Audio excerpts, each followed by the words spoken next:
Welcome to Cartoonist by Night. I am Anthony Laatsch. I am joined here with Matt Hansel and our very special guest, an independent cartoonist, Ryan Francis. How's it going, Ryan?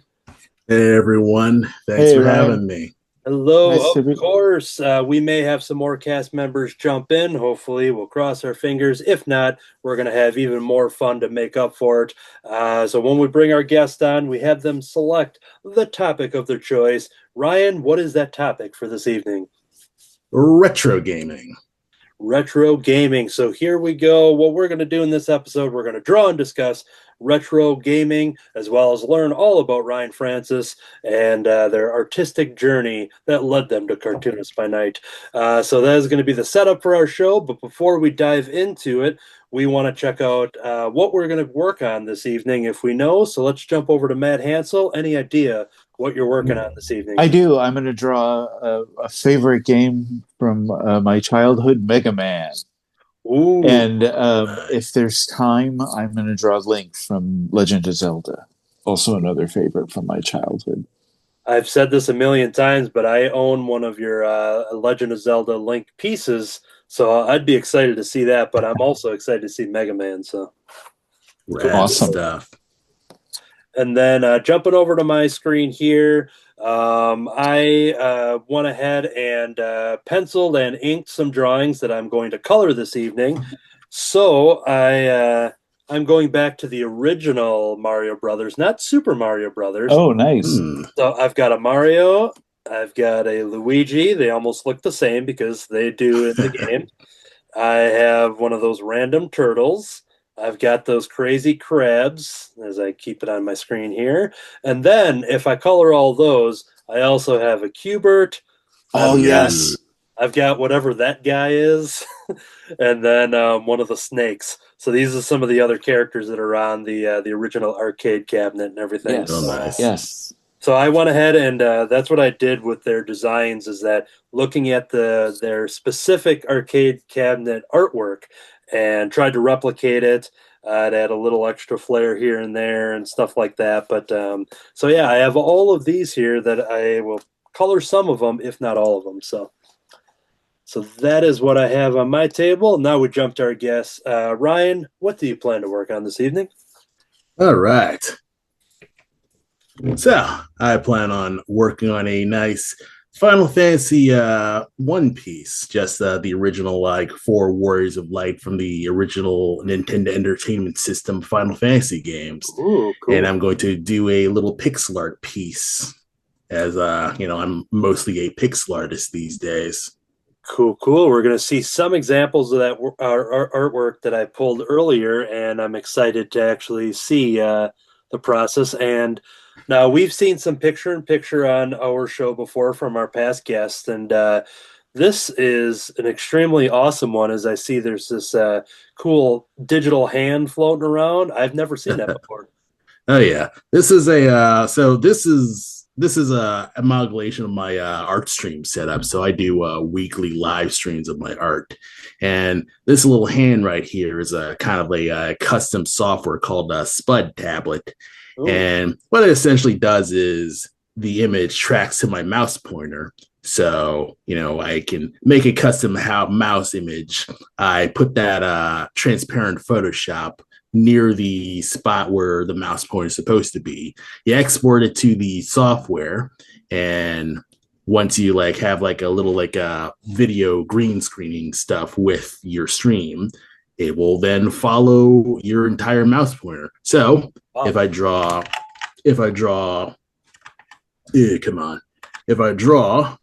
anything, Yes. it looks like I'm actually drawing on stream. Wow. Wow. That's awesome. Wow. And it's a nice little flair to adding, to get people to actually see that I'm actually physically drawing, because most other streams you'll probably not see that. You'll probably just see a mouse flying around, but no, this is going to look like my hand a little bit. And because the hand is green, that makes me want to run upstairs and grab like a Hulk hand or something when I color my sketch cards tonight. But I'll just stick to the regular hand this evening. So I got a feeling that'll probably obstruct my view here if I have a Hulk hand. But cool. Yeah, that's always good.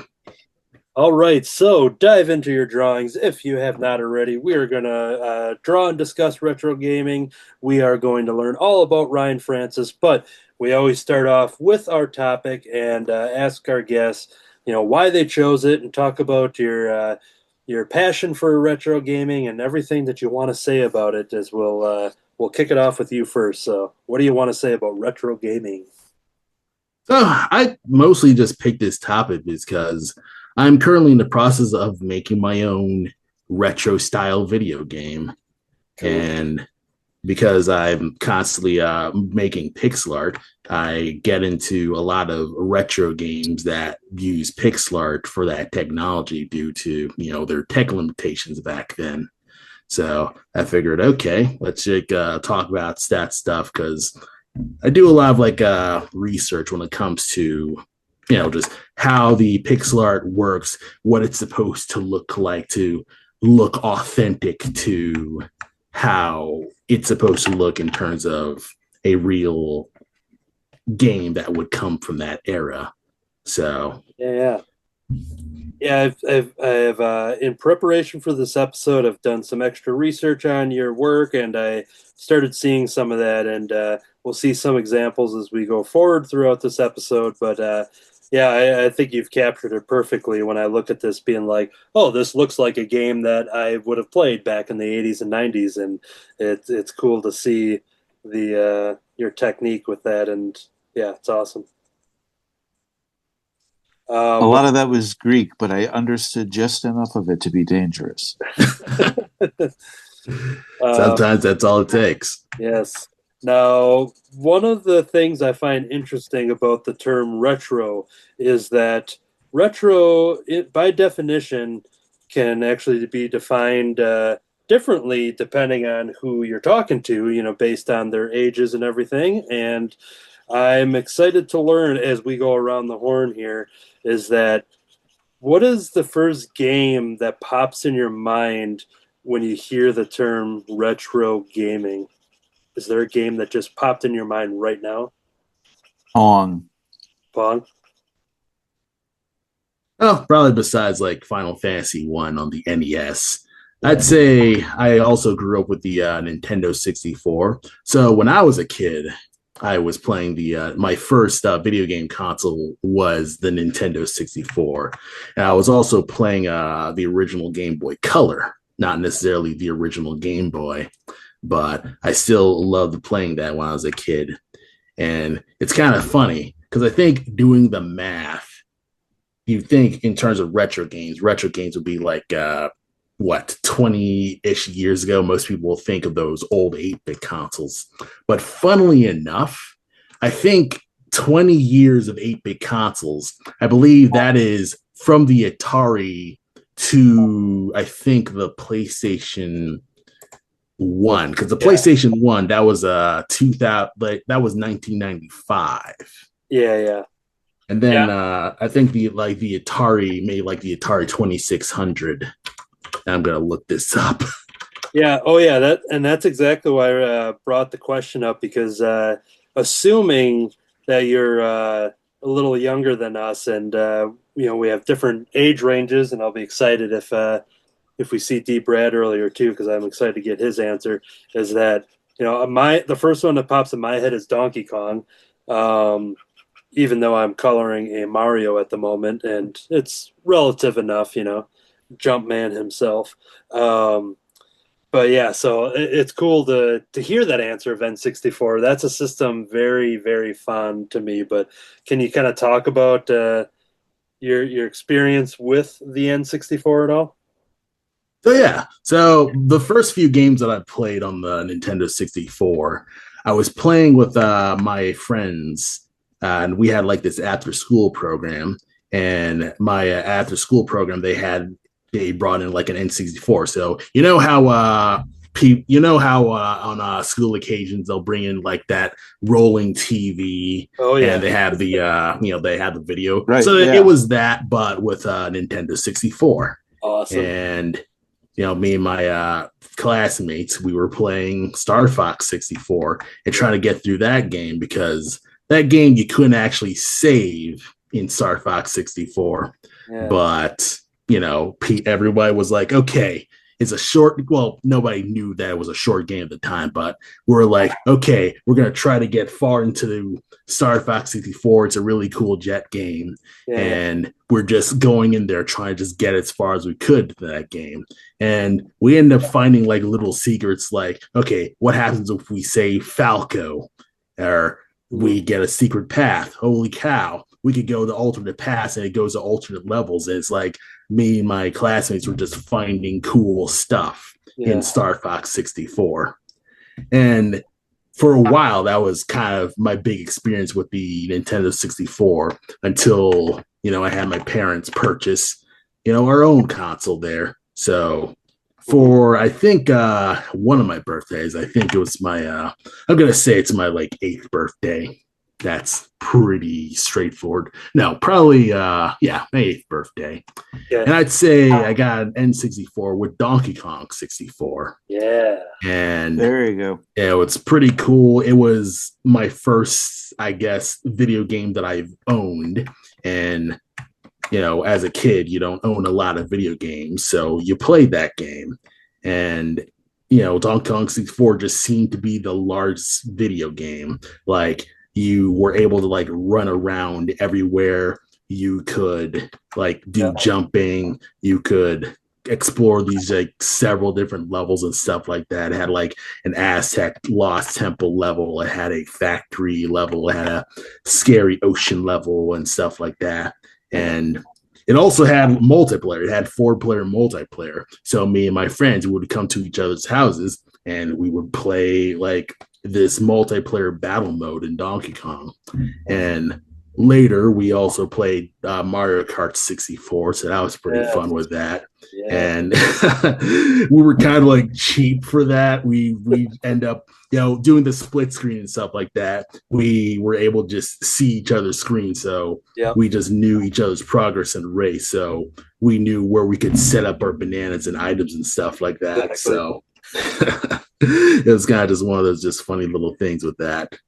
And and I experienced other retro games. My other friend, he had a PlayStation 1, so we were playing some PlayStation 1 games as well, like trying to get through Crash Bandicoot 2 and Frogger on the PlayStation. So what's interesting about Frogger on the PlayStation is it's not the original arcade Frogger.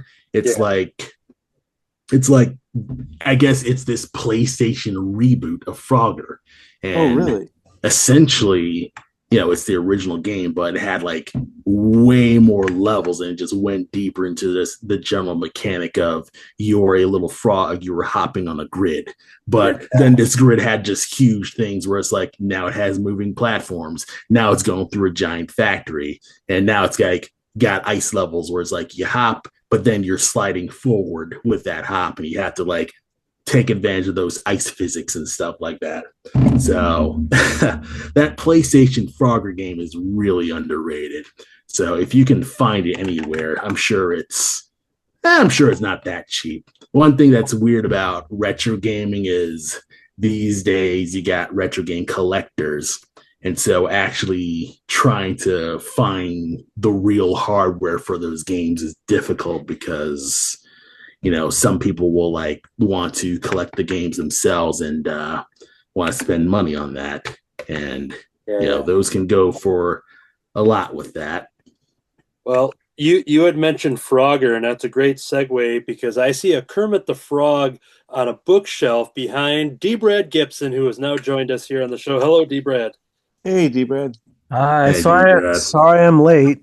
No problem. He was trying to get I don't want to blow up your spot, but D. Brad Gibson was out on the street and he was trying to cross the street, but there were all these cars and all these other vehicles coming through. And he kept trying to slowly get up the street, but then he would have to go back and then left and up and right and try to get across the street without getting flattened. But here he is. So D. Brad Gibson, this is Ryan Francis. Ryan, this is D. Brad. Hey, Hi, Brad. Ryan. Welcome. Nice to meet you. Nice to meet you. Awesome. I see you're drawing some drawing some pixel art here of Final pixel art. Fantasy. That's what I was going to say. Pixel art. Yeah. How do you do that? So I use a program called the Asprite, ASEESR, ASEPRITE. Okay. And it's a big notable pixel art program that I'd say most other pixel artists use. Like there's other artists who have used things like Microsoft Paint, like from the like that original Microsoft Paint thing. Uh, And that's how a lot of the earlier pixel artists, they made their own pixel arts with that. And essentially they were ripping like emulated games. So you have like early like emulated ROMs, and in those ROMs people were able to like rip the character sprites, and people were kind of like doing some like little modifications. People would make their own original characters, or they would kind of like try to make video game mods where they'll try to like make fan games of those of their favorite games and stuff like that. And it's just this really cool community of artists, and people end up just getting more familiar with the art of pixel art, just working with these little dot arts and kind of getting that retro game style, and people are able to kind of just make magic through just doing just these elaborate landscapes that look straight out of just a really high definition game from the arcade or those early computers and things like that. So that's kind of just that world that I've kind of just got into for since 2020. Honestly, I've only been doing pixel art for now it's going on 6 years, but honestly it's a world I've kind of kept my eye on, because when I was a kid, I played a lot of games and stuff like that, and I hung out with friends, and in high school we emulated games, and when you're online you end up finding different types of art, and among that different types of art you find pixel artists, people who were just able to make art that looked exactly like those old retro games and sometimes better. So it's really cool. And it was only recently that I've actually just dived deeper into it and tried my hand at learning pixel art. And it's actually easier than you think, because the fundamentals of drawing is still there. I'm still using my hand and my tablet to draw. It's just you're drawing on a really tiny canvas, essentially. Yeah, and I had students like when I taught art, and they would like to do pixel art using just graph paper. Oh, sure, yeah, good guy. Yeah. Yeah. Oh yeah, I've like looking up old retro games. Like I love looking up the stories of how, for the lack of better words, old masters managed to make pixel art with none of these like modern computer tools. Like you were dealing with people who essentially had just CRTs. They're big, like they're the big box TVs, and they didn't have these really pressure sensitive tablets. They basically had like they had light boards or something like that. And essentially they were working with that, and they had to place it down pixel by pixel. So they actually had to use grid paper, because those light boards weren't really, you didn't have as many opportunities to make mistakes. Like right now I can essentially paint over my own pixel art pretty easy, but back then they flat out could not do that as fast, so they had to make all that pixel art count. And it's just exceptional to kind of just see that process, because a lot of their process making a pixel art is they would make a lot of pre-made pencil art first. Like I looked up the process of how they made the original Street Fighter 2 with like Ryu and Ken and Sagat and stuff like that. And essentially they were making those sprites in huge grid paper, actually physically drawing the characters. And then Yeah, I'm not even sure if they had scanners back then or they had like rudimentary scanners and stuff. No, I think they had scanners, but yeah, essentially they had to just go off of those grid papers to make it happen. And it's a task that obviously I wouldn't want to do, but it's one of those things where I do admire that just ingenuity of being able to figure out how to just get art working from essentially like really limited tech. So cool.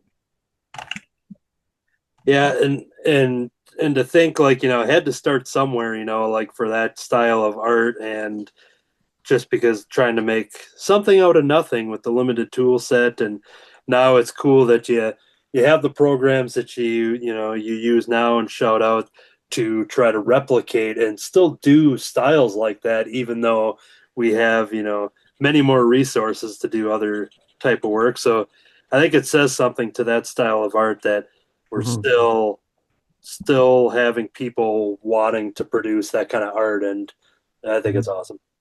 Yeah, the limitation breeds creativity, so it's pretty exceptional with that. I have students that will do pixel art in their Minecraft.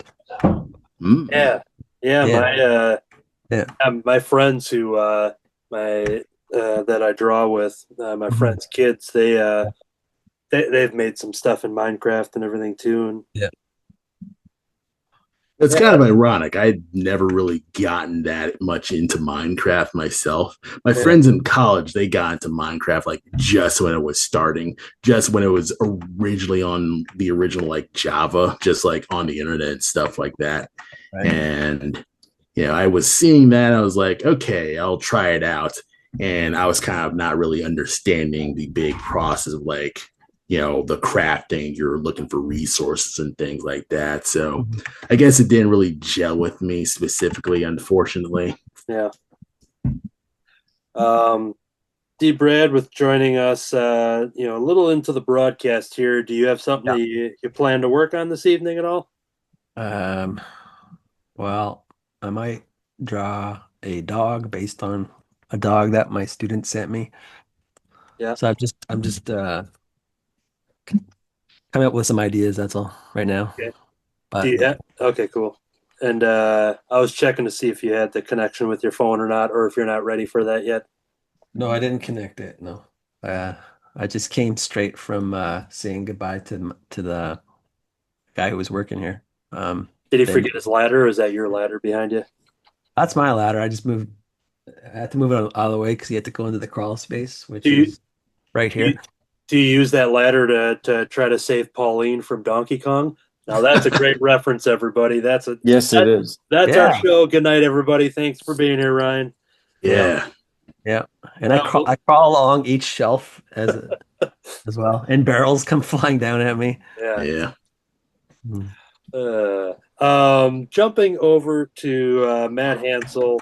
Now you said Pong is like your the first retro game. That was the first game that came into your mind, right? Do you want to talk about your relationship with retro gaming? Yeah, I'm not much of a gamer now, but I was a lot when I was a youngster, and we had Atari and computer games and things like that, and then we got the first Nintendo. And with that, I fell in love with Mega Man and Mario Brothers and Legend of Zelda and all of that. And then that carried over to a Super NES. And that then transformed into a Sega Genesis. And then that was the last system that I had. Okay. So you're almost kind of, you stopped, as far as like retro gamings to people in our age bracket, you kind of stopped right there, and you're stuck in the retro era. Right. I am. I don't know that much about modern gaming. I'm sad to say.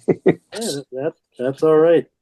Don't worry, you're not missing much. I mean, Minecraft's probably interesting, but I'll never know. This tiny little game called Minecraft. Maybe someday that'll become something. Yeah. Yes. As I asked the other people earlier, D. Brad, is that real quick, when I say retro games, what's the first retro game? What's the first game that just popped in your head right now? Well, probably Pac-Man, but before that, there was Duck Hunt, I remember, and Asteroids and Space Invaders. And I do remember Pong too. Good selections. Yeah, yeah, probably Asteroids and Space Invaders and Pac-Man. Those are probably the ones. But Something's interesting about Asteroids. Sorry, let me continue. Sorry. I don't think I had more to say. Okay, go ahead. Yeah, Asteroids is kind of fascinating because when you listen to interviews with other developers, specifically the developer for Doom, John Romero, he mentions a lot that a lot of his favorite arcade games was Asteroids. He got really good at Asteroids, and it ended up kind of like clicking to me about how like those big first-person shooter games like Doom play, because when you're thinking about it, Doom and a lot of first-person shooters are just 3D versions of Asteroids. Essentially, you are pointing and shooting. You're able to move while shooting in a specific direction. And I love finding out little connections like that when it comes to, just how people are influenced by games that came before. Right. Yeah, that's a cool way to think about it. I like it.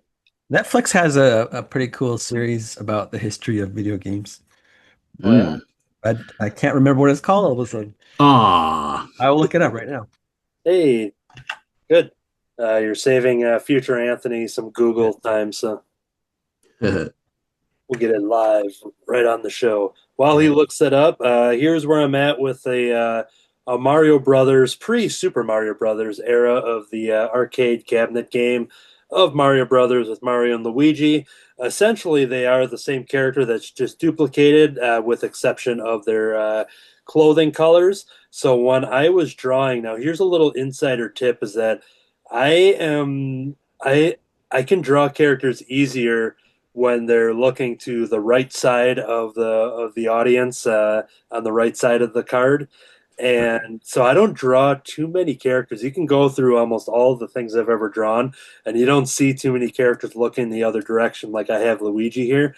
So essentially, I had to try to, I think I nailed the Mario one, but then I had to try to replicate that, but having facing a different way. Now, digitally, I could have easily just select all and, change the horizontal view right there and be done with it. But doing the physical art, that was a challenge. So he looks a little different, but it helps because he is Luigi. So that's a little explanation there. But it was my attempt to try to do the same thing again, but facing the other direction. But this would be like if I was drawing with my right hand opposed to my left hand that I'm used to. But right. Well, the name of the docuseries is 6-part series is called High Score. Real cool. Okay. And it goes from the beginnings, probably from I don't know if Pong's the first or not, but I think it goes up to Doom, creation of Doom. Ooh, nice. So it goes all the way up to like 93, if I remember right. Yeah. 70s, 80s, and 90s it covers. Oh, nice. Cool. I'm always down for a nice documentary, and the video game one sounds right up my alley. Yeah. If you're into video game documentaries, you can also check out the YouTube series, The Gaming Historian. Oh, yeah. Okay.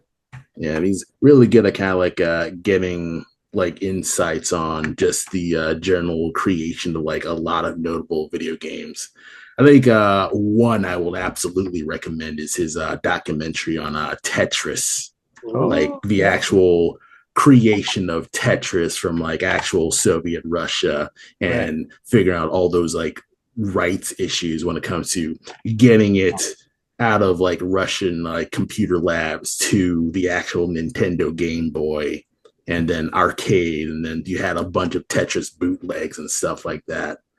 So it's really fun to just hear stuff like that.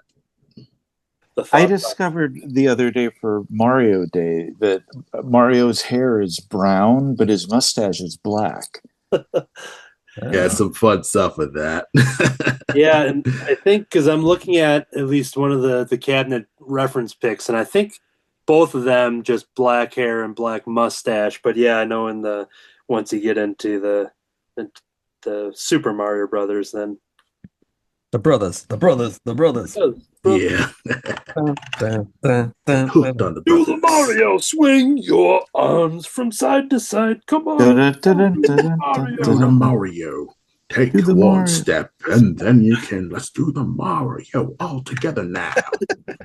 What's Awesome. great is that I kind of use a little bit of my Muppet Jim Henson Rolf voice in there to like swing your arms from side to side.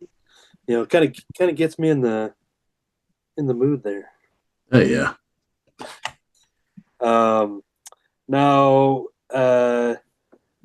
when the topic of retro gaming was decided, I thought as a host of a drawing show in which we were going to talk about retro gaming, I thought I had to do the proper work. I didn't want to do something 50% and just wing the rest of it.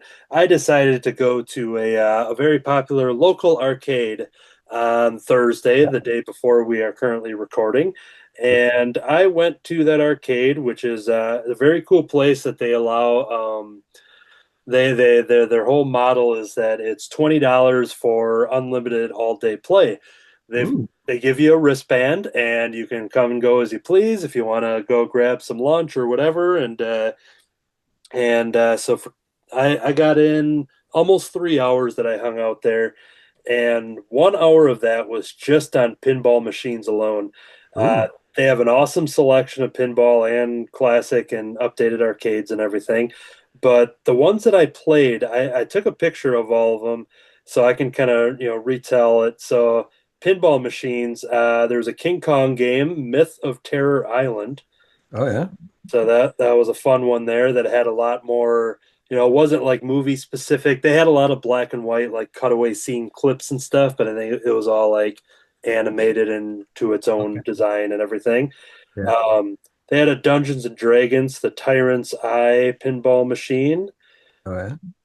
They had a Godzilla one that then there's some Japanese lettering there, so I don't know if that is the same word or a subtitle. But I played a Godzilla one. They had the Uncanny X-Men pinball. Oh, I used to play that one a lot. Some- No, that was a video game, not pinball. Oh, yep. They had that video game there too. The ones that you would find at like Pizza Hut and stuff. Yep, I used to play a lot. I used to play that one a lot too. More I pinball. played that too. They had Jurassic Park, based off of the first movie. And then they had some modern ones with the Stranger Things one. What was really cool about the Stranger Things pinball was just that the music was like that real eerie Hawkins music, that the menu music or whenever anything gets intense on Stranger Things, that it was playing during the pinball machine. So that just kind of made it awesome. And then when you go to like the upside down, like all the lights would change to like these cool purples and blacks, and it was just a really cool modern pinball. They had a Mandalorian one. They had a Guardians that was focusing on the the first movie from 2014. They had a Dr. No James Bond pinball machine. Yeah. So that one is very retro and throwback and all that. My favorite of the pinball machines was the Munsters. Ooh. Yeah, the Munsters pinball machine had the coolest thing about it, not only with the awesome theme song and the kind of like the little musical chimes in between the scenes and the hijinks and stuff, but what was cool is that if you scored some bonus rounds, you would find yourself in Grandpa's laboratory, and it was a smaller pinball game setup that was underneath the main pinball screen. So Yeah. if you're playing pinball and you look underneath it beneath the glass, there was another embedded tiny Grandpa's Laboratory pinball with flippers and mini pinballs. So if you got that bonus, you were able to play that game and try to score some extra points. And it was cool that like they had two extra flipper buttons on the side of your main one, so then you would just switch to that to play mini pinball, basically. Okay. That is pretty cool. So yeah, that was a blast. I looked it up, and if anybody wants that machine, you could probably get one for like $9,000. So instead, I'll just keep going back to that awesome arcade and play it all day long. They had a Ninja Turtles one that was heavily focused on the animated series with the art. They had an Avengers Infinity Quest that was a more modern Thanos comic style version. Star Wars Episode 1, so it was awesome to get a lot of Watto and Jar Jar audio bits playing throughout the game. They had Revenge from Mars. Now, maybe other people will know, but Revenge from Mars, it just felt like it was created for the pinball. It didn't look like it was movie specific or anything. So that one was kind of cool just because it felt like it was designed specifically for the pinball experience. Terminator Judgment Day. They had one of his guns was the trigger for releasing the pinball. So rather than pulling back the whatever you call, oh, D Brad's waiting to join here. D Brad phone home. And so yeah, rather than tapping the button or pulling back the lever to release the pinball, it was a gun trigger for Terminator. They had a Monster Bash, which represented all of the Universal monsters. So my boy, the creature from the Black Lagoon, got featured in there alongside the other ones. Yep. And so that was just an hour of pinball alone. I have some arcade machines that I'll save for later on in the show, but I figured that was the proper way to get into the retro gaming mood, is to visit an arcade and do my homework, if you will. That's a good way to do it. Really cool. So that leads my question to anybody who wants to answer. Does anybody have any actual arcades near them anymore? You know, they have the barcade has become popular, but this one was just like felt like you were back in the 80s and 90s. So There's one like what you have near me, and I've been to it before, and it's great. Now you make me want to go back. hey, Cartoonist by Night field trip. Maybe I'll make Yeah. Yeah. I think I know the one you're talking about. So the Cool. one you're talking about, which you probably lives near me, is the Galpin Ghost Arcade in Brookfield, Illinois. And apparently they claim to be the largest arcade in the Midwest. Oh, wow. I don't know how true that is, but it is huge. Yeah. It takes up basically the entire block, because it takes up two buildings, because one building he has for actual arcade machines, and then he has a second building that's down the block for pinball tables and stuff like that. Cool. And I've never actually played any real life pinball stuff now that I'm thinking about it. And I could probably just change that by just taking a little trip, maybe like an hour, 45 minutes away from where I live, to just enjoy some pinball and kind of just actually play pinball on a real table instead of, I guess, virtual pinball on the Windows XP. Right. Yeah, I approve of that adventure.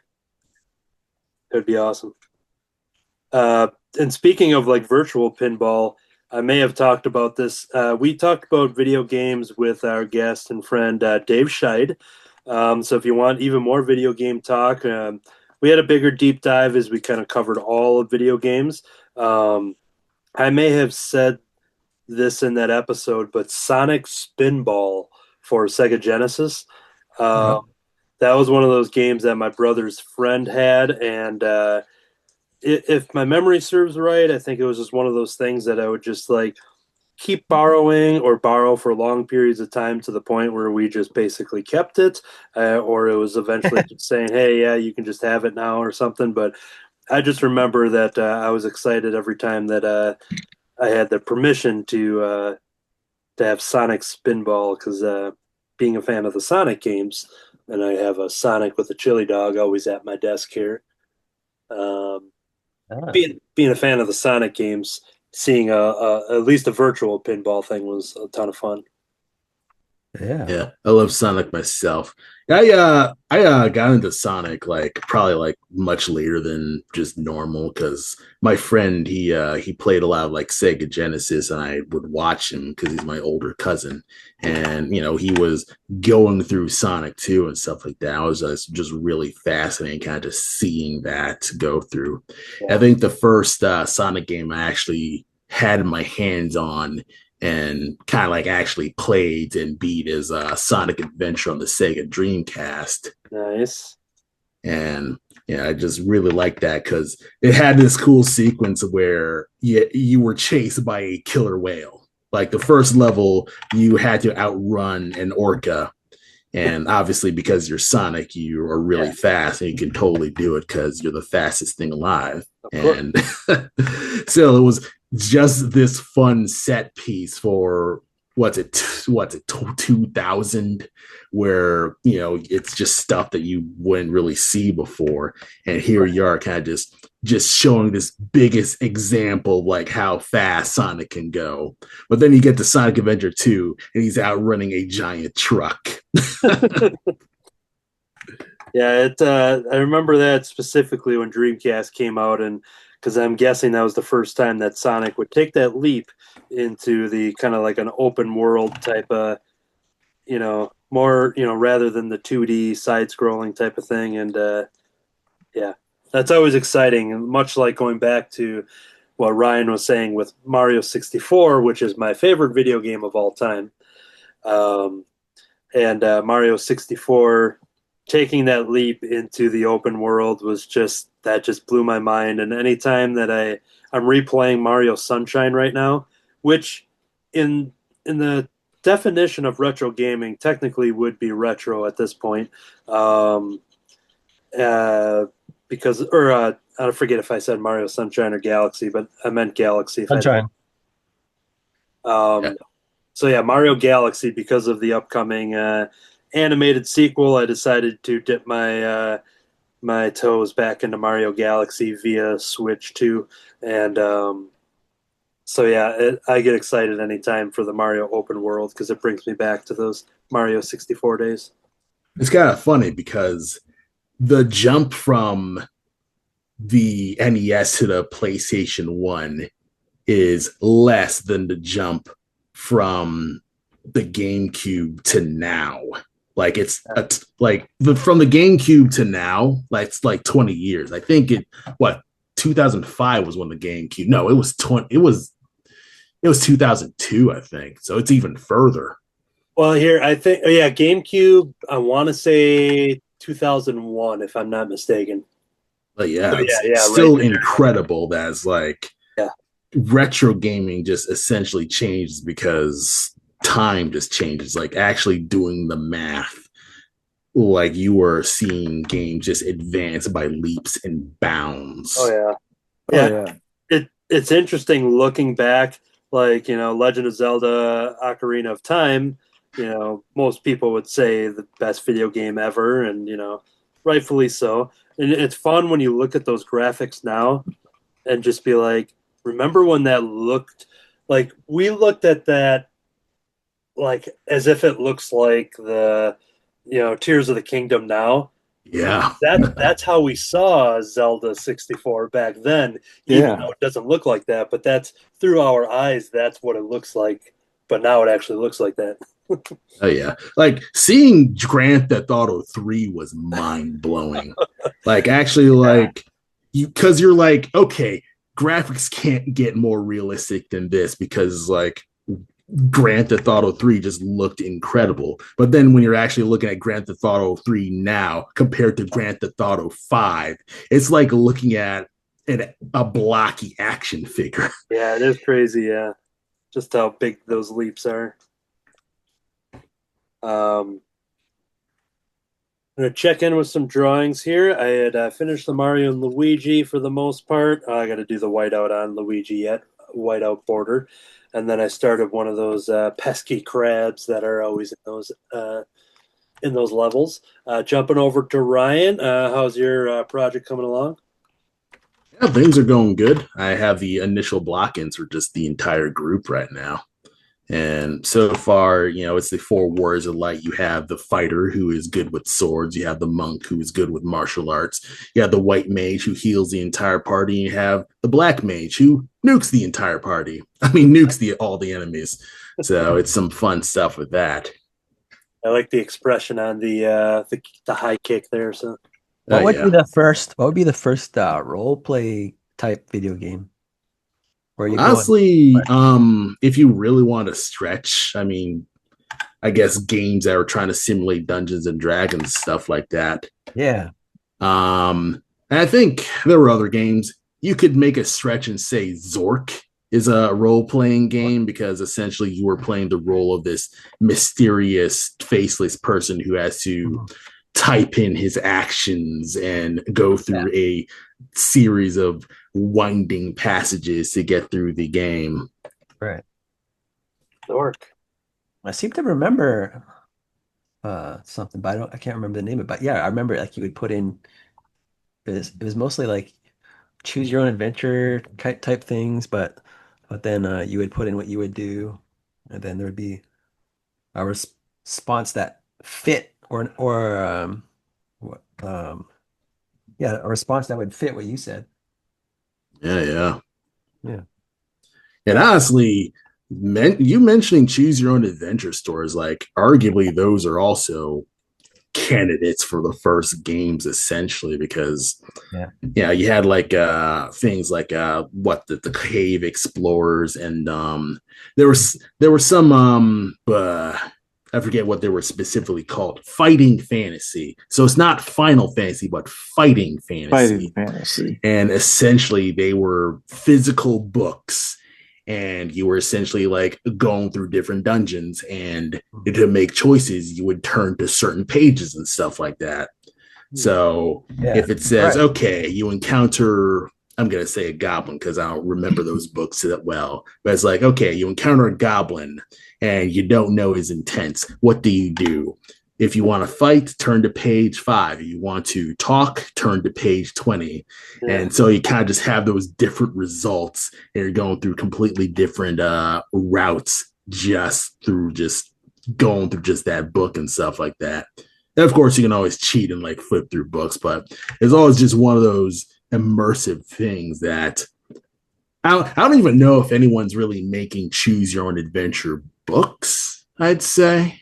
So I'll say this. Our friend Winston Gambro, who is you may have seen out on the Illinois convention circuit and the places we were talking about before the show, Ryan. Winston's been there. He came out with a choose your own adventure like mini comic that I have. Oh, real cool. And I think, if I'm not mistaken, I think it's based off of a video game that I'm not familiar with, but you don't need to enjoy the, you know what? I think it's pretty close by. So talk amongst yourselves as I go get this live on the air. Sure.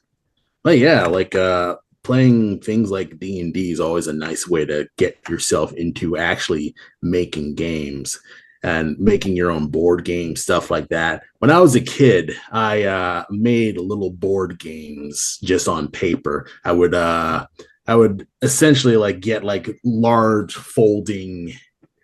What were those like papers where it had like the little holes on the sides of them? Like they were like, I guess, early print paper like, where loose leaf? Not necessarily loose leaf. Because this paper, they had like little perforated holes. You know what? I'm gonna draw just this. Like regular notebook paper. Like it was plain paper, but it had like holes on both sides of it. Like yeah. I'm gonna like draw animation paper. No, not like animation paper, because it had way more holes in it. Like it was several holes in a row. Okay. I'm gonna try to see if I can't draw this real fast. But yeah, there's essentially wide paper like this, and essentially it also had like perforated edges, like you could tear these holes off, Okay. and Okay. you were able to they were little holes, like this, like in a row. They were even whole rows, and they were on both Oh, sides. yeah, yeah. Wasn't it just simply like printer's paper? I guess so. Cut. Yeah, it was just paper that was on just those Like really dot old Oh, matrix school okay. printer printers. Yeah, yeah. paper. Dot Okay. matrix, exactly. Yes, that one Yeah. specifically. So, like Yeah, what we would have for, at work years ago when we print out invoices and you would tear those off and then you got your carbon copy and stuff. So, yeah, exactly. So yeah, I used to make little board game things on these dot matrix papers, and I would like tape them together if it was like oh it was if it was like a really long paper, I would make these really long board games where you roll the dice and you go a certain number of spaces. Like I took dice from like existing games and stuff like that. And essentially I would just make my own like little games. A lot of them were kind of like I guess rip-offs of like Candyland, I'll say, because a lot of them were kind of like, okay, you land in a space, a effect happens where it's like, oh, you land in a space, oh, you have to go back 3 spaces.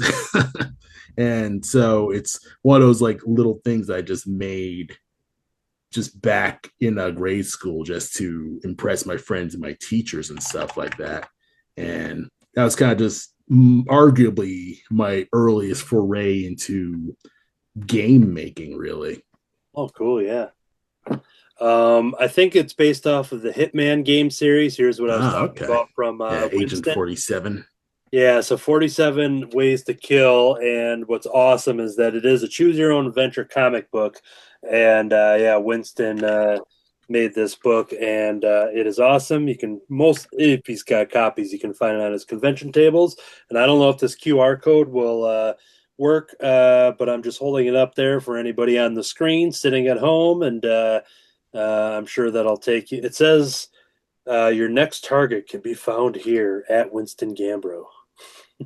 Nice. Nice. But because you mentioned the choose your own adventures and video games, and this is what all of a sudden I'm like, hey, Winston made this. Nice. Cool. Um, so I had looked at the time, and time is flying by. We're having a lot of fun here. I'm liking the stories. Before I lose track of it, we do have a Link and a Mega Man sitting out there. Hansel, how's that coming along for you there? I finished both of them. So here's Mega Man, Oh, cool. and then Link. Oh, I love it. couldn't find a definitive reference for Link, so I kind of mashed together a couple different ones. Yeah, yeah, that works. That's legit. Yeah, I and also like make your own Link. Link is Yeah, built to just be a representative of the player, so just go nuts. I yeah, think one really cool thing that the new Zelda games like Breath of the Wild did is you have like little ways of like give them little outfits, so you can yes. kind of customize Link in your own way. yeah, and if you want to throw a little more, mix a little more Link in there, and I don't know how many times you use word balloons on drawings like that, but feel free to use the line, "Well, excuse me," at that. Oh, right. Right. From the Yeah, show, from the cartoon. Yep. If That's nobody what I knows should have that, looked for the reference. people, you can YouTube that, and you can find a cut of that where everyone they take every time he says that in the limited series, and if he doesn't say that in any fashion, it doesn't have to be delivered like that because right now they're filming a live action Zelda movie for 2027, which I am so over the moon for. I cannot wait. It's so long overdue, and the 2 or 3 pictures they've shown so far just look so great. But even if he just says, "Oh, excuse me, princess," or "Oh, excuse me, princess," any type of delivery that he does, as long as that's said, that person will be my favorite writer of all time. There you go. fantastic. I'm pretty sure it'll be in there. Oh, I Yeah, hope so. Um, So there's that, and we checked in at that. And D. Brad, we saw the dog there. Got the dog nearby somewhere? Yeah, that's gonna be. Oh, there we go. That's what it's gonna look like. Yeah.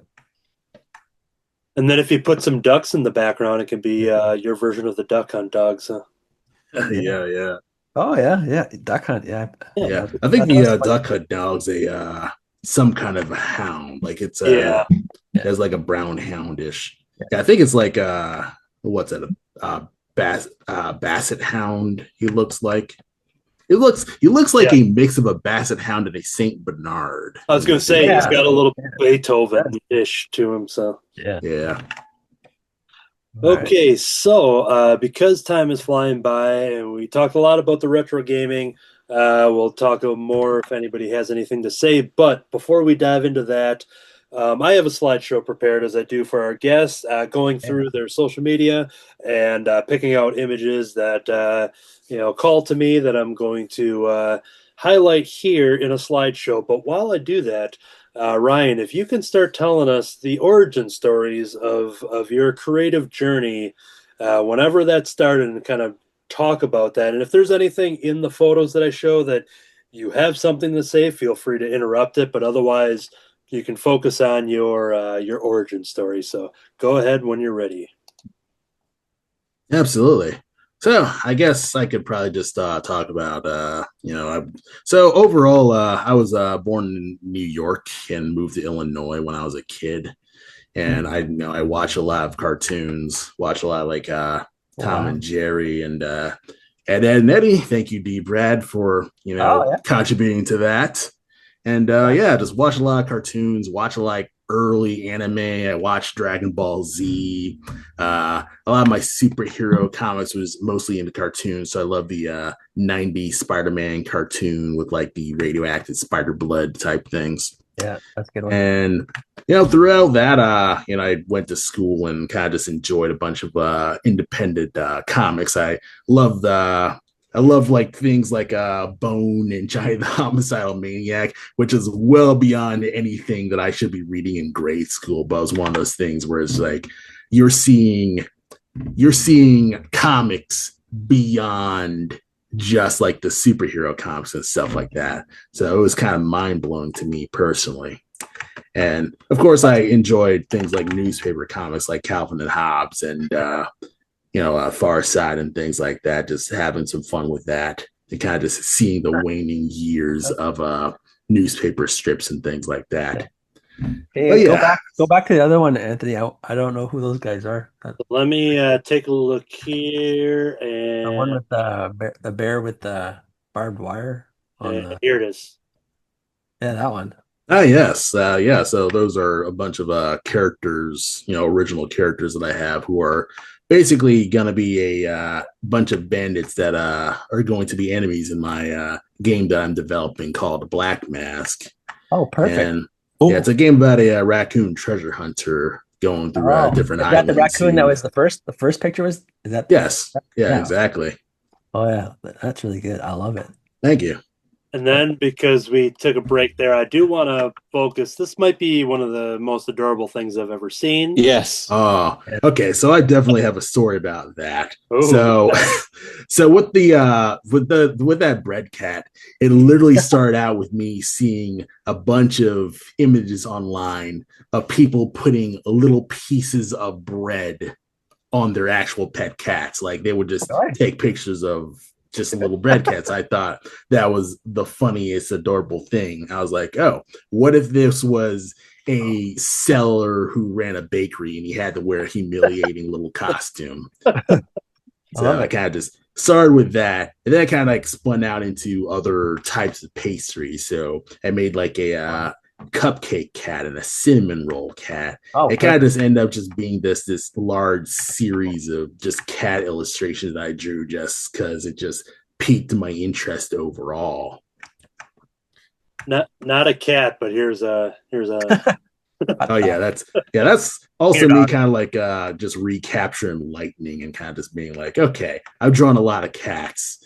Like I'm in real life, I'm allergic to cats. Oh, Oh, But no. I was like, okay, I want to draw some dogs. there we go. And so it just ended up just being one of those things of like, okay, could I do something similar with dogs? So I Yeah. did just dog variants, and obviously a wiener dog is always just a fun thing with that. Plus, it's a little genius to have the picnic background, you know. Yeah, I like it. That's perfect. Okay, we're gonna jump back into it if you want to pick up where we left off on your origin story, if you will. Absolutely. So yeah, over grade school, I kind of just enjoyed just a bunch of different cartoons and comics.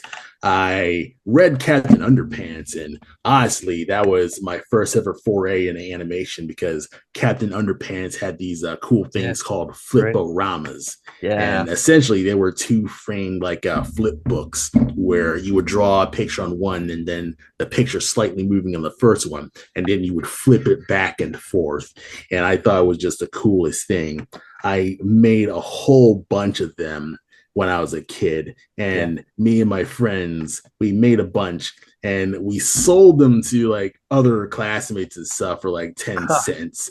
Just because it was just one of those fun things with that. And it was like that old experience of just animation that I kind of just never put together, but I just love Captain Underpants for stuff like that. And yeah, over the years, I just did more drawing in general. That's basically how I made friends in high school because I moved away from my first high school in a sophomore year. So I was in a new town. I was kind of just shyer, and so I ended up by just relying on the old ability to just draw because that's kind of just what I knew what I wanted to do. And that's what kind of like helped me deal with stress and stuff like that. And it kind of didn't really do as much because, I still kind of had anger issues. I ended up getting expelled from high school in my junior year. Luckily, because I was a good kid in the alternative school, I managed to essentially graduate and go to art school like in my junior year. And I went to the Illinois Institute of Art in Schaumburg, where, I first was going to get a game arts degree because I was still into video games. I was like, oh, wow, they're focusing on 3D animation. 3D animation looks really hard. So I'll just get a general animation degree because they were doing 2D animation. Joke's on me. They were still doing 3D animation in 3ds Max. And I kind of just ended up fumbling with that. But I was kind of grasping it. It's the one thing that was pretty nice is I had a few teachers who, told me that the principles of 2D animation were still legit with that. The skills that you would use in 2D animation can transfer into 3D animation. So I was able to at least acclimate myself to learning how to do 3D animation with that. So after I graduated, I was hired as a video game tester at a company called Game Refuge Inc., where it was the creator of Rampage, Brian Colin. He ran that company, and essentially I was like working with him for what's essentially a Facebook game. If you remember, like those early like Facebook Flash games like Farmville and stuff like that. Yeah, we were making a game like that, and we're doing that for a few like I think I remember I was there 2 years, and then that project finished up, and since the project finished up, they didn't really need me, so I was let go, and I couldn't find any other like studio jobs or like art jobs, so ended up just doing a whole bunch of freelancing overall. I did some like animations for someone's music video. Didn't really like paying out too much. I submitted like animation tests to some like animation companies, but no bites. I did some freelancing for I did a bunch of like game jams, so video game jams where you had 48 hours to create a game under a theme. Oh yeah, 40 hours. And yeah, so it's really fun. It's another way that you can just get into making video games is you join up with another team on making, a game under a theme. And like sketchbooks and things like that, you kind of have to force yourself not to get stuck in the weeds of, getting, thinking about the thing. You just have to go in there and do it and stick with it. So did a few jams like that. But other than that, I, did very little in terms of freelance work. And so I kind of just had to keep my day job overall. But through all of that stuff, I did a bunch of like, again, did, I guess, like art commissions. I did children's book. Let's see. Oh, yes. So in terms of, so I was also initially like trying to become a comic artist as well. And initially I was kind of feeling like sad and dejected because I was like, oh, I have no idea how to like kind of find an art job. And I'm probably just going to stick with just having a day job and stuff like that. And my mom told me, hey, there's a little like art event happening in Joliet City, like downtown Joliet. You should take your work there and kind of say hello. And I was like, you know what? I might as well. So I went to this small comic convention called Galaxy Expo. It's not the other Galaxy show, but it's like different. Mm-hmm. But essentially, it was a tiny convention in Joliet, and I think that's where I met like you all guys. I think like one of you, but I was meeting a bunch of just local Illinois artists. The first portfolio I sent was Mikey Babinski. I sent my portfolio to him, and he looked through it and said, you got some really good character designs. You should actually make some comics. And I was like, all right, I'll try to like make some comics, and tried going through that. And I started my first comic called Shirley's Day, and it was a short story about a snake girl trying to go through her day and trying to essentially hide her snake powers. And that initially just started as a joke from this same character who was a one-off girl who was an animation. Like, it was just my animation test for learning how to lip sync. And my classmate, he kind of like made a little joke that the way I set up that format is that I colored the other character she was talking to gray to kind of like get her out of focus. And my friend kind of like made a joke that she was talking to a statue. And so I was like, okay, I will make a comic about just that little gag where I'm messing with the format of, okay, she's going through the entire school, and messing with the comic format of, that typical thing in comics where if you want to make background characters, you gray them out. And I kind of revealed that they're actually statues. So that was kind of like a fun 7-page story that, looking back at it, should not have been 7 pages. But at the time, I was kind of I didn't know really how to dive into really making the comics. Like, I understood theory, quote theory. Like, I followed like little books. Like I read this book called So You Want to Make Comics by Philip Mara. And essentially I was going through this book and I wanted to like make mini comics with this. And it was kind of one of those things where I kind of knew, but I never actually dived into making a comic for real until after college. And it was one of those things where I was figuring out as I go. And, back then I was trying to just do it at all. And so I managed to get some pencil pages done. And around what's it 2017, there was I want to have a portfolio ready for C2E2, C2, excuse me, C2E2 2017. And so I was like, okay, I need to make this look as professional as possible, and I need to just have all my stuff ready. So I managed to get all my pencil stuff done, but I was like, okay, they probably want some ink work done. Unfortunately, I was like, okay, I didn't have all the ink work, and I think, okay, obviously digital art is the future, so I will ink my comic digitally. And so the initial time I was trying to ink in a program called Manga Studio Pro. And I believe this is the precursor to Clip Studio Pro. Yep. Yeah, that's right. So essentially, I was trying to learn how to ink comics digitally.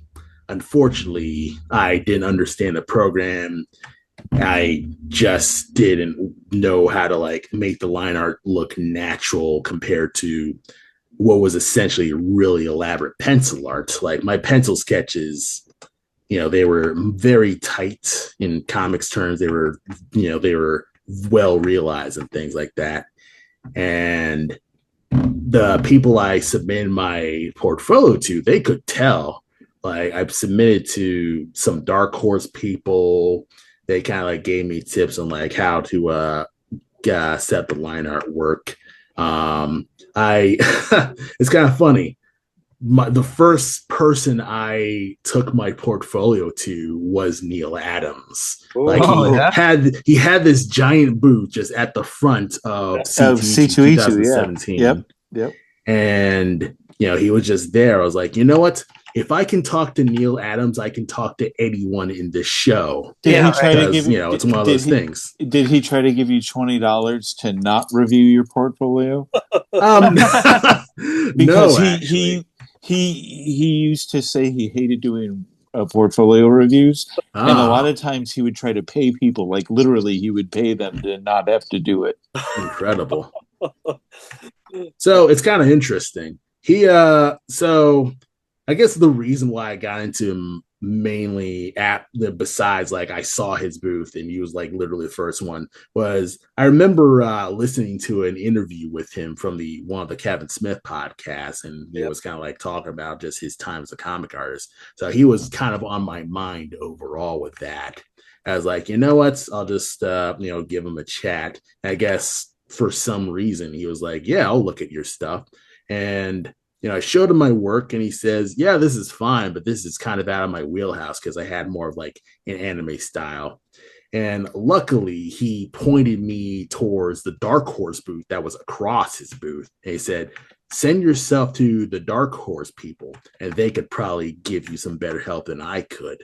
Cool. And another thing that he kind of told me was how to handshake better. Because kind of said, if you have a great handshake, you'll be able to go really far. I was like, okay, I will keep that in mind. And it's kind of just one of those just notable Neil Adams memories that I had. That's cool. But yeah, C2E2 2017, it was pretty nice. I went to a few portfolio reviews. Terry Moore was hosting a portfolio review, and I showed him my work. And he liked my pencil work so much that he was actually trying to find, I think, one of the editors at he was actually trying to find one of the children's book editors.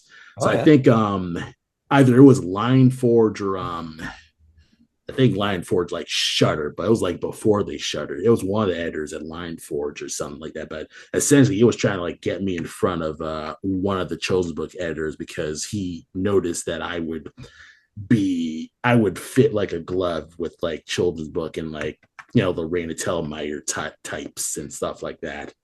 So he was trying to help me find one of the editors, but no one was in for that year. So unfortunately, that was kind of just a missed opportunity with that. But he just told me, hey, try to get into other shows and to submit to more places and things like that. And I was like, okay. And so I went to other portfolio reviews. I think Jill Thompson was also having a portfolio review, so I showed my work to her.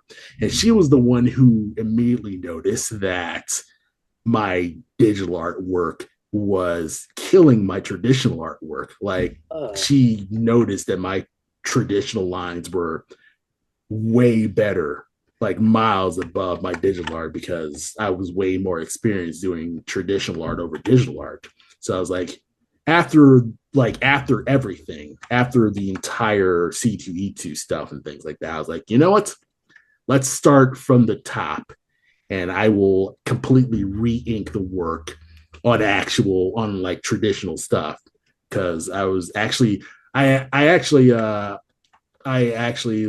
actually started doing proper art learning on these like art instruction schools things. So I don't know if you know about this. I think it's the Milwaukee Art Instruction Schools, where you mail in a piece right. and then Yeah. they will mail back in a piece and give you feedback, kind of just explain how you need to do stuff and things like that. So I was doing stuff like that, and that's mainly how I was getting, I guess, my more formal art education, because before I was kind of just more of a hobbyist overall.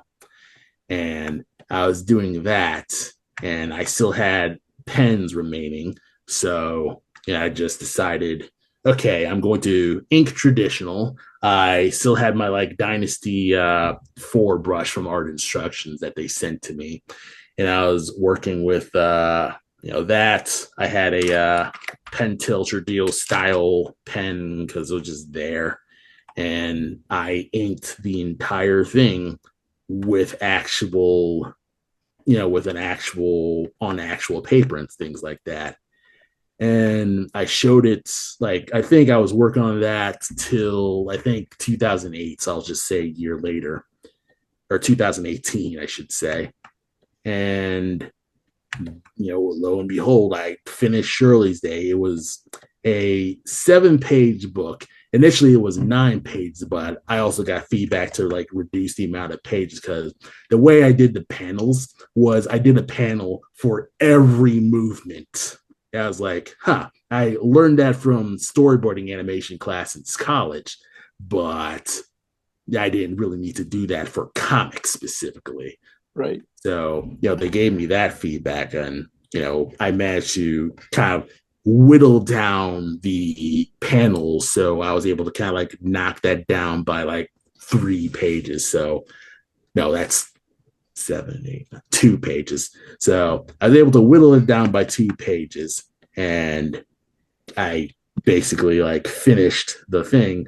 I colored it digitally because I was also looking at more tutorials on comic coloring, and I also wasn't as confident in my painting. And so I colored it digitally, and everything just turned out much better. Everyone just saw that my inks were just way better. And I was celebrating the fact that I finished a comic. It was a short comic, and I even went to a printer called like Blam Digital Printing to print it out. Mm-hmm. And through all of that, it encouraged me to actually submit my work to the GalaxyCon in I think 2019. And so I got into GalaxyCon 2019, and I sold Shirley's Day as a short comic for like $5. And, I added like a little behind the scenes blurbs to kind of just say, hey, this is my process and how to do it, just because I love behind the scenes stuff in just regular books. Like I love getting large trade paperbacks where it would have the original pencils and stuff like that. Yep. So I was selling books like that. And while I was doing that, I was like, this was a really nice time. I'm going to try to make another comic because, 7 pages, that's nice, but that's not really, I guess I was kind of feeling insecure about, not really like working hard enough and things like that. So I was like, okay, I need to just make more comics because, I can now. I proved myself that I could make those comics. So I decided to try to do a anthology thing where I would take the random internet stories and I would illustrate them. And it was called, anonymous stories from anonymous people, because a lot of the internet stories were like anonymous stories on like Reddit and things like that. So I only really did one because it's So initially, it was going to be a black and white story, and I managed to get that initial inking done in 6 months in comparison to 7 years of Shirley's Day. So I was definitely getting faster at making comics. That was So the video game store one, right? yes, exactly. So I was working on Inside a Game Store, and I finished that in 6 months and stuff like that. And I initially made a black and white print version because I kind of wanted to have like a little preview thing while I was making the other stories. But if I remember right, when I debuted it, it was at so I don't think anyone's gonna know this one because they kind of shuttered in the state of Illinois. It was called Comic Con Revolution. Yes, And I it was at the first one. Okay. Yeah. I think that was their first one. And I was table sharing with a friend, and essentially it was kind of a very middling show. Now that I'm thinking about it more, like it was mostly, I guess, people showing up for the celebrities, really. Right. And yeah.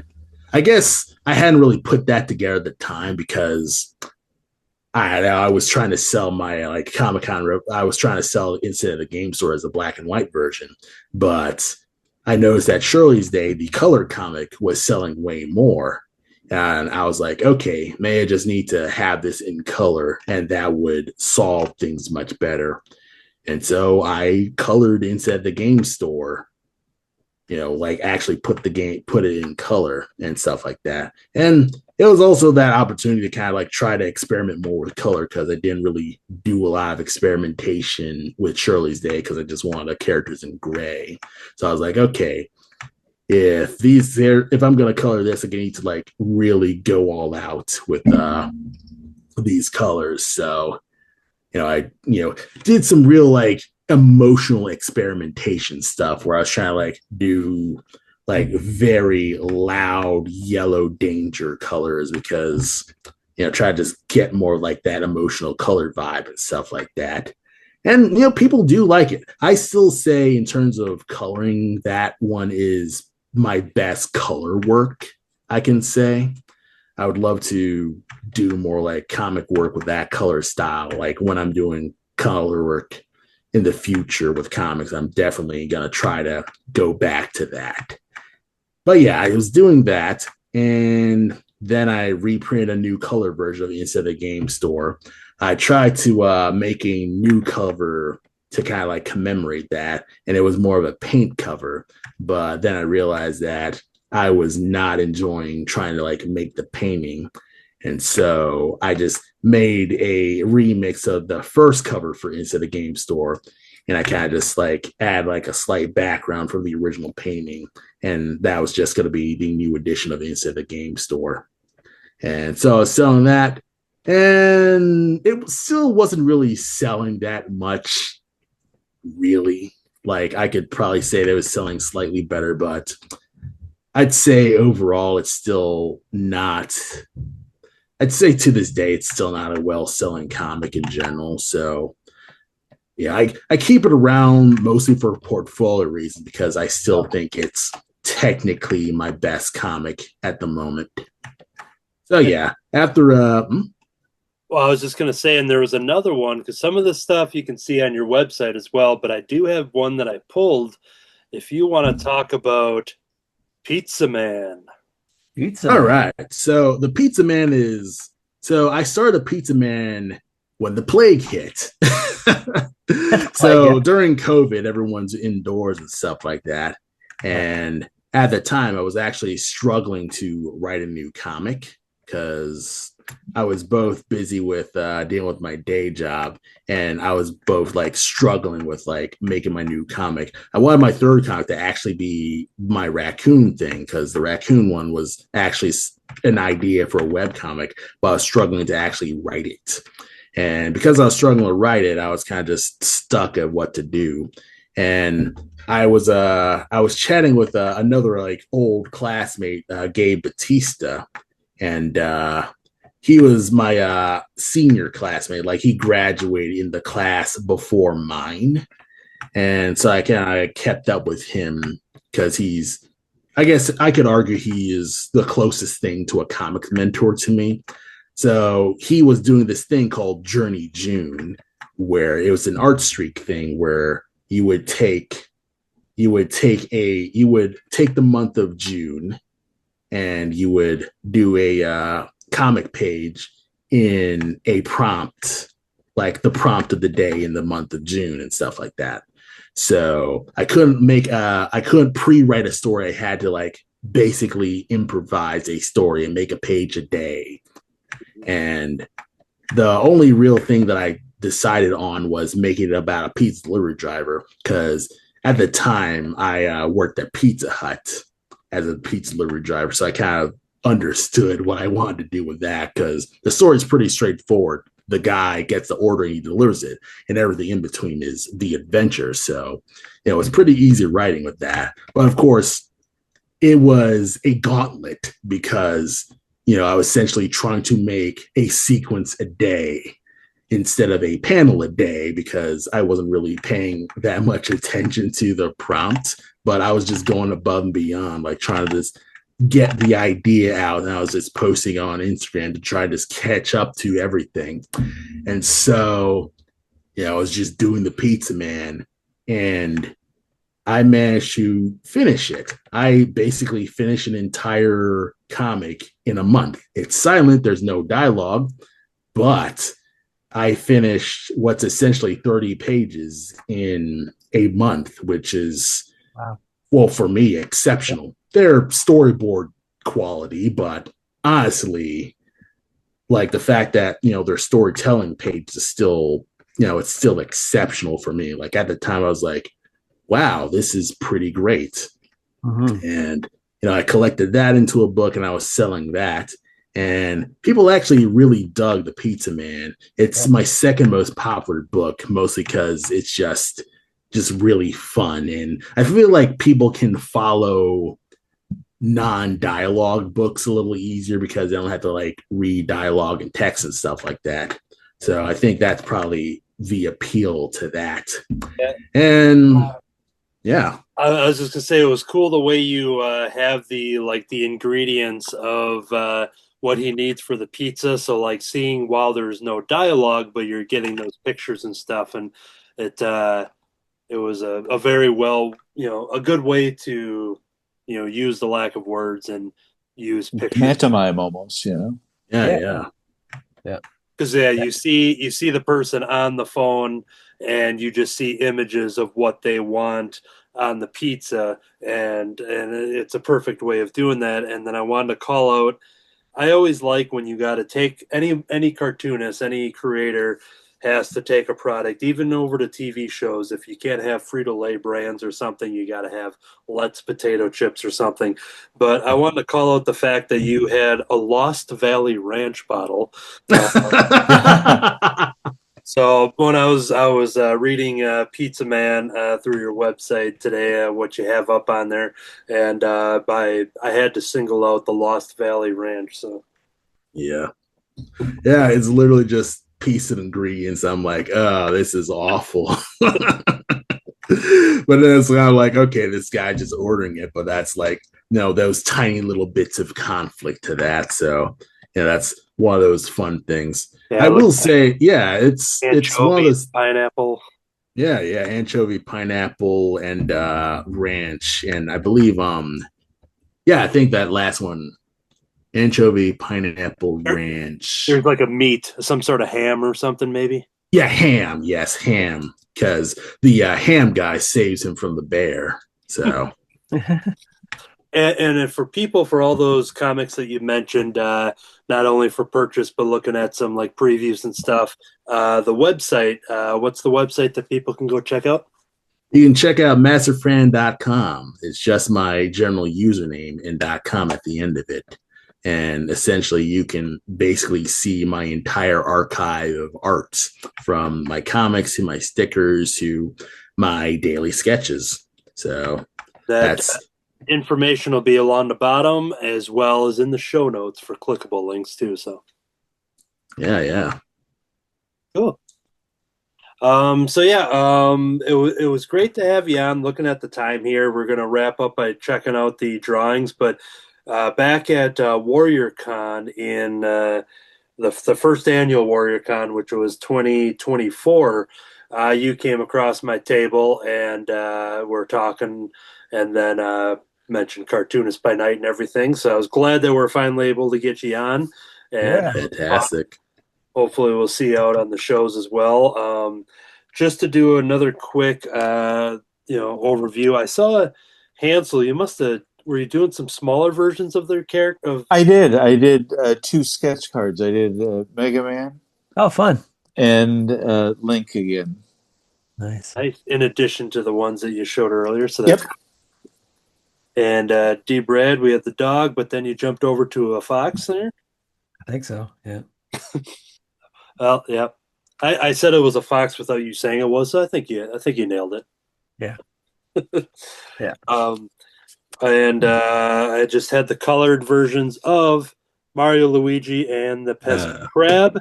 Rad. Nice. And D-Brad wouldn't have seen this earlier on, but I did, just in case I had time to get to them. I'll have to do them off air or maybe on another random episode. But I had some Cubert ones too. All right, Keyword. Yep. Yeah. Oh, Rad. and a turtle I forgot from the Mario Brothers one there. Turtle. Sure. Yep, he's waiting outside the warp zone pipe just to get at somebody. So Cool. and Well, then, I can't wait to see the more on the raccoon and that giant bear guy and all those guys. I Oh, want to yeah. see more, I want to see more of them. What's it called? I forget. So the game is called Black Mass, and it's currently in development. Black it's called Mask or Mask? Mask. Black Mask, like a raccoon mask. Yeah. Okay, that'll be easier to remember. Raccoon Mask. Yeah. Oh yeah. I even have like a little preview video that I could show off. oh Yeah. yeah, you got it because Future Anthony was going to try to figure that stuff out, but yeah, please. Oh Oh yeah. yeah. There we So go. this is a pre-beta thing that Make it big screen. This is make it big screen. I'm getting there. Hold on. We're there. So yeah, this is a pre-beta gameplay thing that me and my programmer put together back in 2020, and essentially this is all my pixel art work just in action. I did almost all the character animations, some of the environment animations, and this is mostly kind of just a gameplay test of how the game's going to work. And the big broad strokes core of the game is you are a raccoon treasure hunting into lost temples to find treasures for his legendary for his little merchant shop, and you end up finding very magical items that end up putting him in a larger adventure than he expected. So that's a big project that I've been working on since 2020 as well, and I have been kind of just working at that, plugging away at it. I've been making a bunch of different sprites. It initially just started out as a, just me learning pixel art. I decided, okay, I'm going to put my webcomic character in pixel just to see if I could. And, essentially I kind of just tweeted that. My programmer saw it and he asked me, hey, can I put your character in a game in any Unity engine? I was like, yeah, why not? Because I worked with him in my game jams and stuff like that, so I kind of just knew how he worked. And not an hour later, he was making a whole host of, animations for the character, and things kind of spun around. I kind of just told him the lore of the webcomic initially, and we kind of just spun into us working on a game proper. And so we ended up just continuing on with it and kind of just taking some more stuff, making other pixel art stuff. Yeah, that's awesome. Yeah, making little animations. Yeah, it's kind of just me learning how to make animations for a game, just taking an animation degree that I hadn't used for several years and kind of just making it work in pixel art. Yeah. And he has little attack animations. You can crash an attack. He can use larger weapons. And he's able to use that big spike club. Jump and attack. Some fun stuff with that. Yeah, I love it. Yeah, that's cool. That's great. It has the ability to do bows, do jumps and double jumps, little like stuff like that. And it's making art for like little pics, some cutscene stuff. So for the game demo, he is exploring a mystery island of chimera, like hybrid animals and things like that.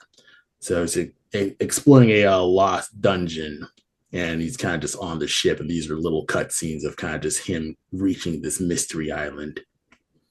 And This is essentially kind of just a bunch of like mock-ups of how the environment and maps are going to look. Kind of just seeing how things are going to pan out. Made some like little concept art environment stuff. One thing that is pretty nice about doing projects like this is that it forces you to do artwork that you never probably would have normally done. So this is a fairly large undertaking overall. This is me kind of just pushing myself well beyond what I initially thought I could do. Like I first thought, okay, I draw a lot of characters and stuff like that, but this is me trying to make environments interesting. So it's really kind cool. of just making some concept art overall. Kind of just fumbling around with like this is traditional art and it's digital coloring. So this is me continuing my like color experiments I've done from Game Store. Nice. And this the Tanuki Greentail gang, where the small little Tanuki guy is a boss, while the other three and the bear guy, they're kind of his underlings. So it's kind of like Andre the Giant from Princess Bride. He's under crap, what's his name? He's he's not Kramer, but Costanza George. Oh, it's that kind of relationship, whereas like he's the big guy, he's the muscle, he handles the problems. Yeah. Made like I was hoping to see that. Yeah. Oh yeah, made like little sprites of them. They're basically the enemy characters who are going to go after my raccoon character. Mm-hmm. Have like a little fox. He has the ability to stab you. Yeah. He can jump around and attack, can search. He can even like search above and below and crawl into small gaps after you. Take damage, he can not get knocked around. There's also a bow fox who can shoot arrows at any different direction. That's awesome. And he can search around for you. You have a weasel, which is a very unique thing, where he can search around and he can also walk around. And also, like his walk. He can walk and just run really low. That's cool. And he can crawl. And he can also, stay really low. I'm waiting for like the sweet part where he attacks. And essentially, he's able to stretch and attack. That's cool. Able to stretch up, get anyone above the ground. Just stretch his thin little body. That's excellent. And then we have the piece of the resistance, the bear enemy. He's sort of a walking mini boss. So if you know like Nemesis from Resident Evil 3, he's sort of in that vein where he's wandering around and he'll hit you like a truck. But there'll be a way that you could probably get his little spike bat. But of course, if you get hit by that, you're not really going to have fun. Probably not, right? Oh, yeah. That's so cool. And I've been like experimenting with things like animation smears and stuff like that. So this is kind of one of those. Doing this project has been me just stretching my animation wings more, like actually doing some real animation experience with that. And so here's the little boss guy where he has alternate arrow skills. He has the ability to fire normal arrows. He has the ability to fire special arrows inspired by his leaves.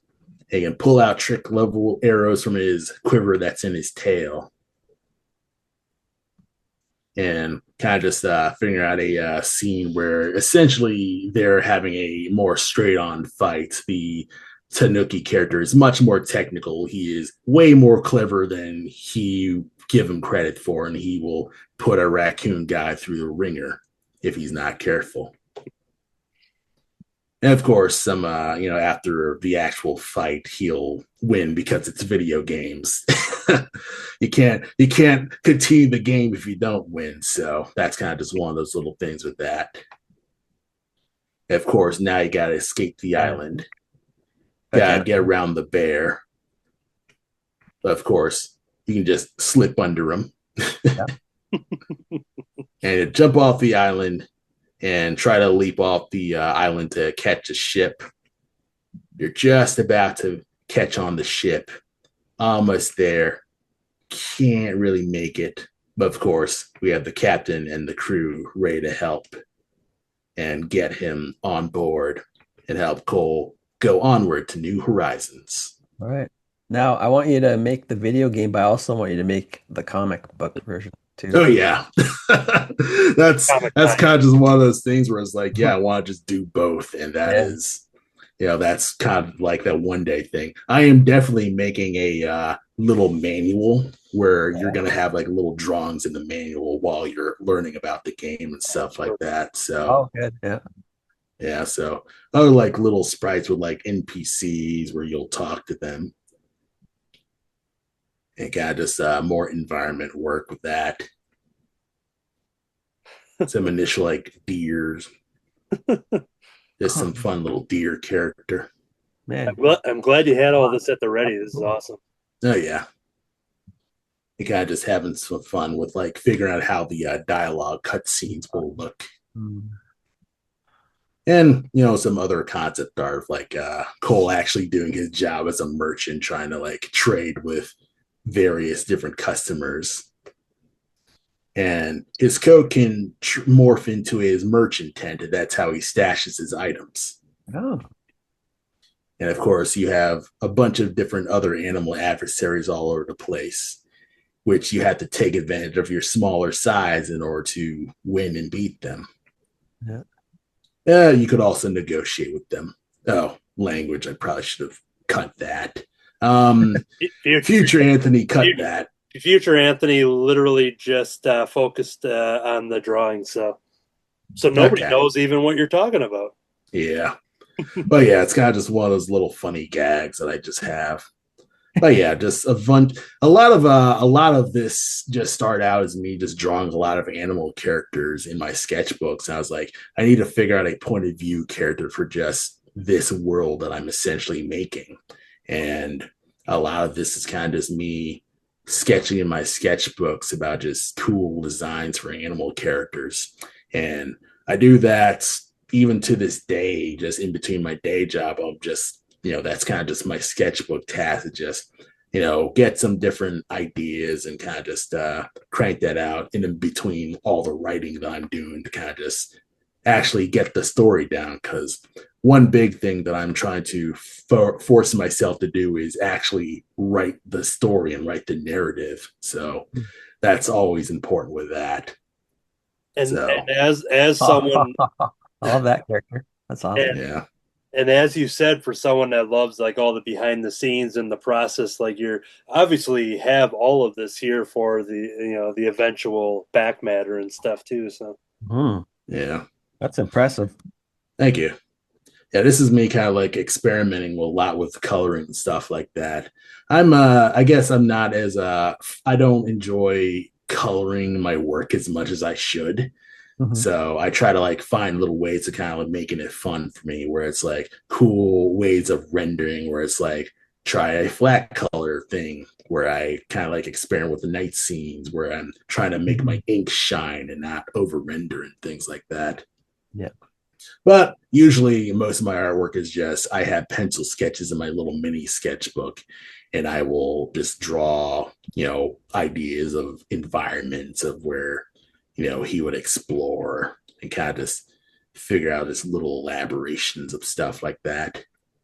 Wow. Kind of just force myself to kind of just realize this world as I go. Yeah, I kind of like go through just everything. Oh yeah, that's kind of just overall, just the general gist of how I tackle this stuff. And with ending on that Game Boy thing, so I ran off camera for a little bit because if I had it prepared, I couldn't find it. I was going to say because of the green screen and all the different shades of green, I wanted to bring my Game Boy up here and say like, oh, it just felt like I was playing it the whole time. The closest I get would to go a little more retro. I had a Game and Watch near me, so I was just pretending I was playing it on the Game and Watch. Oh yeah. Oh. Yeah. But no, that like if you're everything you talked about with the retro gaming and stuff like that, and looking at what you just showed us with all the green screens and stuff like that, it's just like it felt like that was a game that it did. It really did. Like, yeah. Thank you. That was the mission you're going for. You obviously crushed it. So you're super talented, Ryan. Thank you.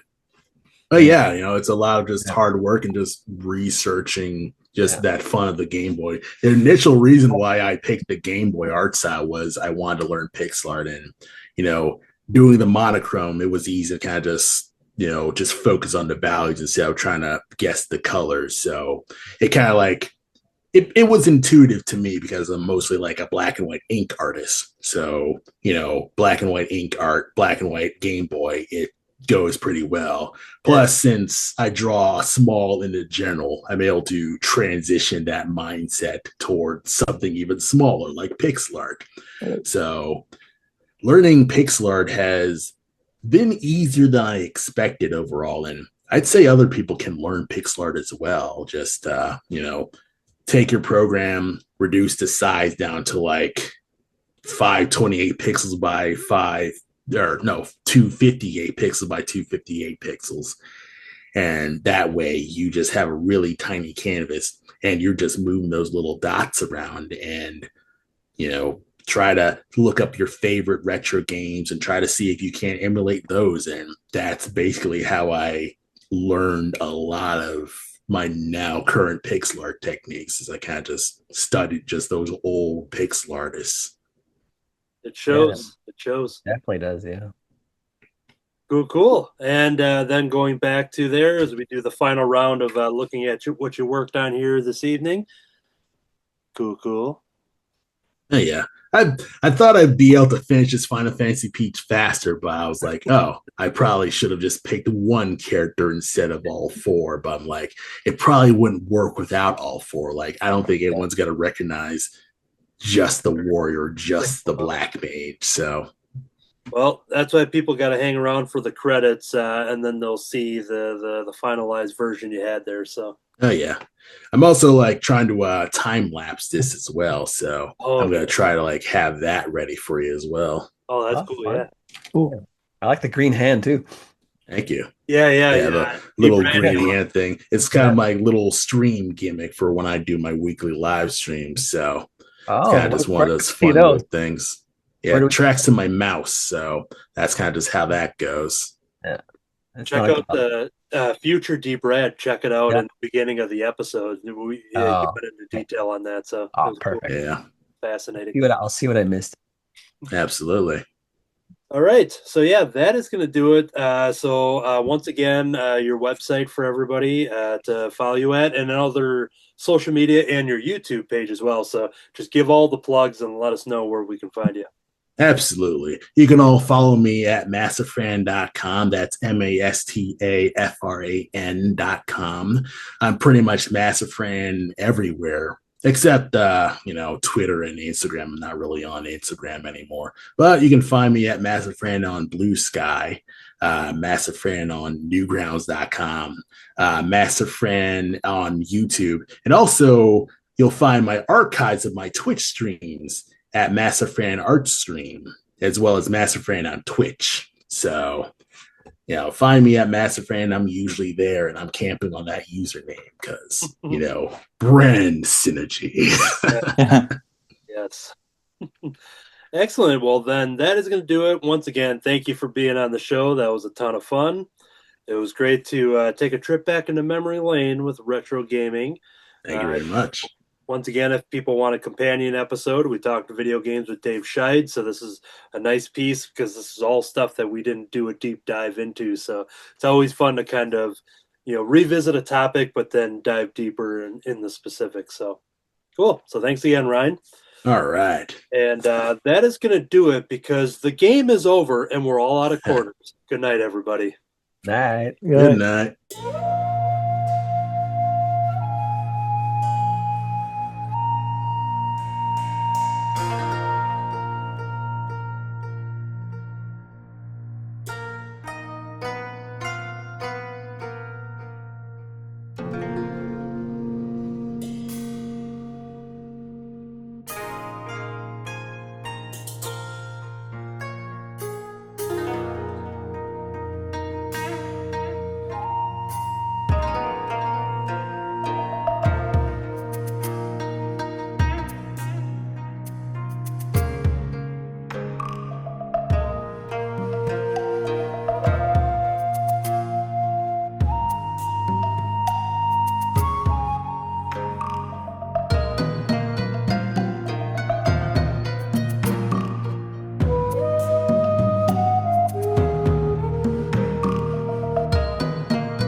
You got it.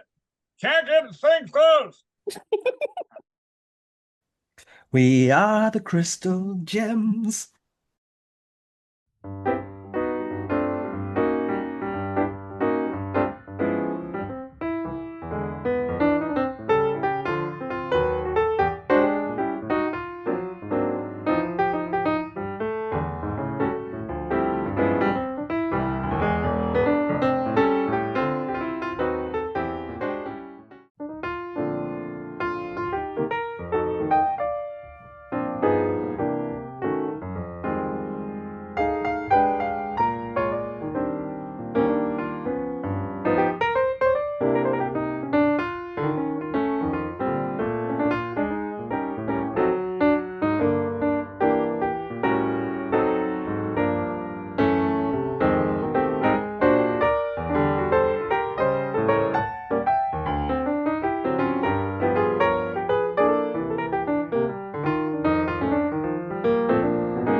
Okay, I was crossing my eyes.